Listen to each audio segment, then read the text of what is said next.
Assalamualaikum warahmatullahi wabarakatuh and good afternoon class. So before we start our new topic, introduce myself first. So my name is Dato' Isang Kikanda, just call me Teacher Rayshan. So our topic for today is all about higher order derivatives. So the problem is find the fourth derivatives, which is y equal x, open parenthesis 3, open parenthesis 3x negative 2, close parenthesis to the power of 4. So now, first is, we write solution.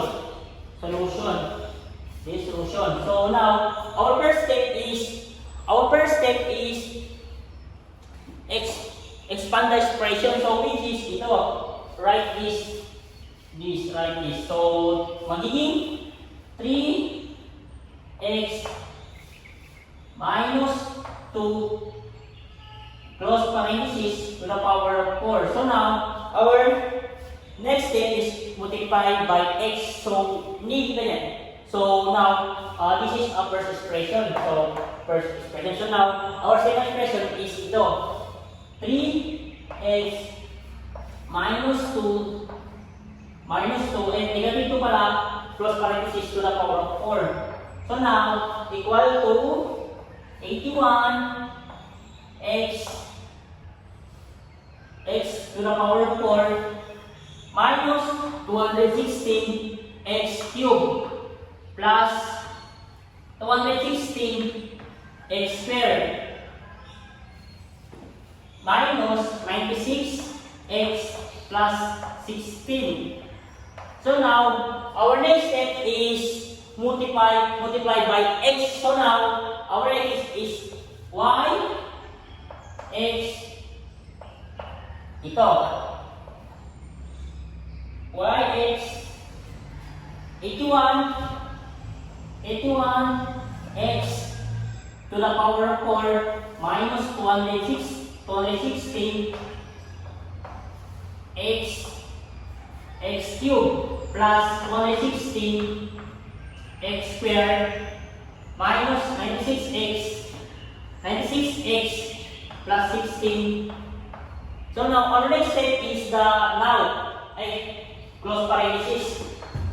So our next step is to this x. So magiging y, ito x is magiging 1 dito sa 4. So magiging y equal 81 x to the power of 5. Bakit naging 5? Kasi ito yung x. Ito yung x kasi magiging 1 talaga yung x kasi x ito. Then 5. So minus 216 x to the power of 4 plus 216 x cubed. Ganon. So, minus 96 x squared plus 16. So, this is a final of multiplied by x. So, ito. Y equal 81 x to the power of 5 minus 216 x to the power of 4 plus 216 x cubed minus 96 squared plus 16. So now our next step is looking for first derivative. So ano gagawin natin para mahanap ang first derivative? So gagawin natin is differentiate term by term. So now ito, ganito. So our first derivative is ito. Y equal 81 times 5 equal to 405. Very good. 405. So, ano mangyayari? X to the power of 4 kasi y kasi minus 1 dito. Ganyan, minus 1. 1 minus 5 equal to 4. So, next is minus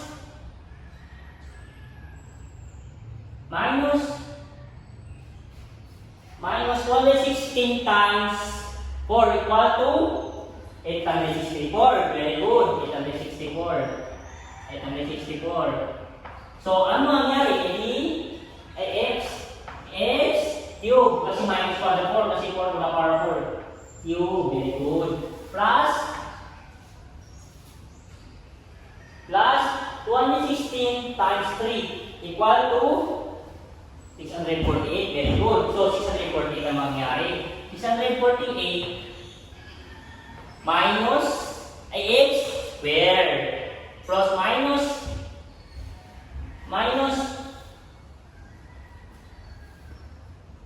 so 96 plus 96 times 2 equal to 186. So, ang mangyari is magiging 196 96x plus 16. Ganun yun. Plus 16. Also, our second derivative is now, this is a first derivative. This is a first derivative. So, now, second derivative na tayo. So, ganun na din. Differentiate term by term. So, now, y equal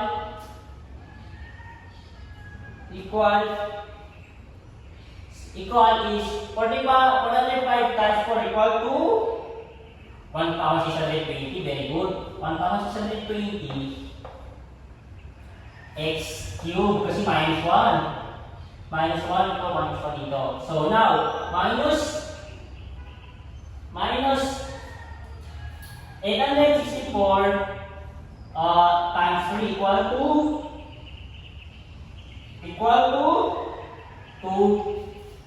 2,592. Very good.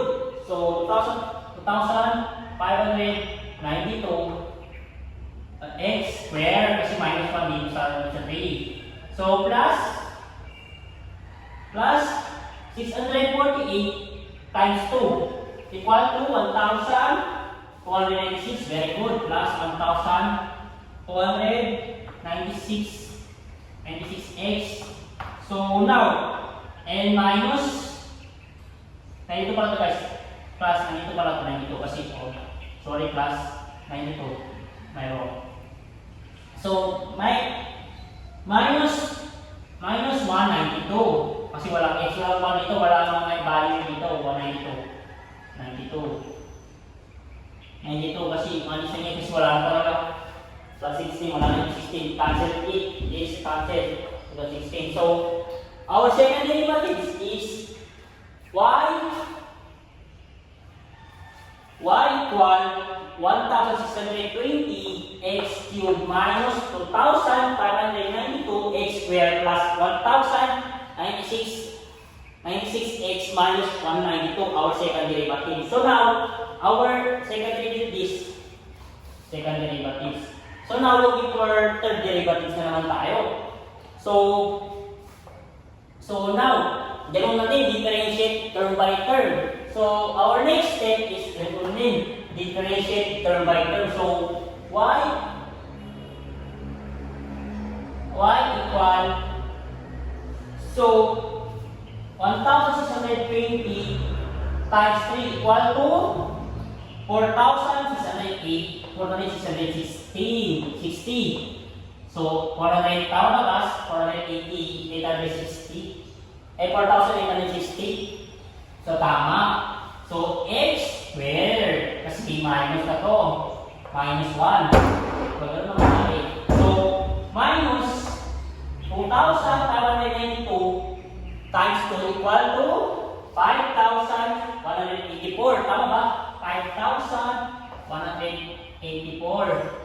Tama ba, class? X. Kasi wala na. Kasi square to. Kung minus 1 is equal to x.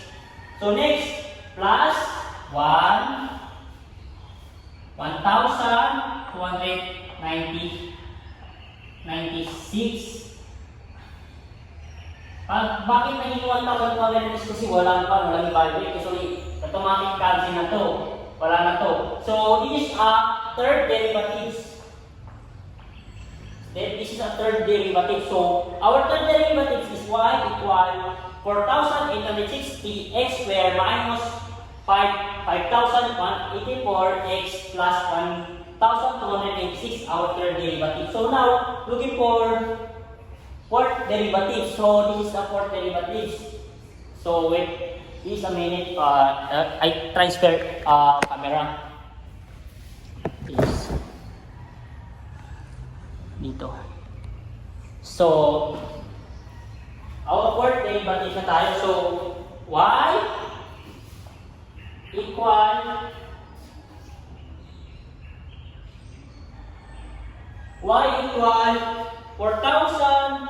$4,860 times 2 equal to 9,720. Tama ba guys? 9,720. So tama. 9,720 x. So x square may 4,860 x square. So this is x. So minus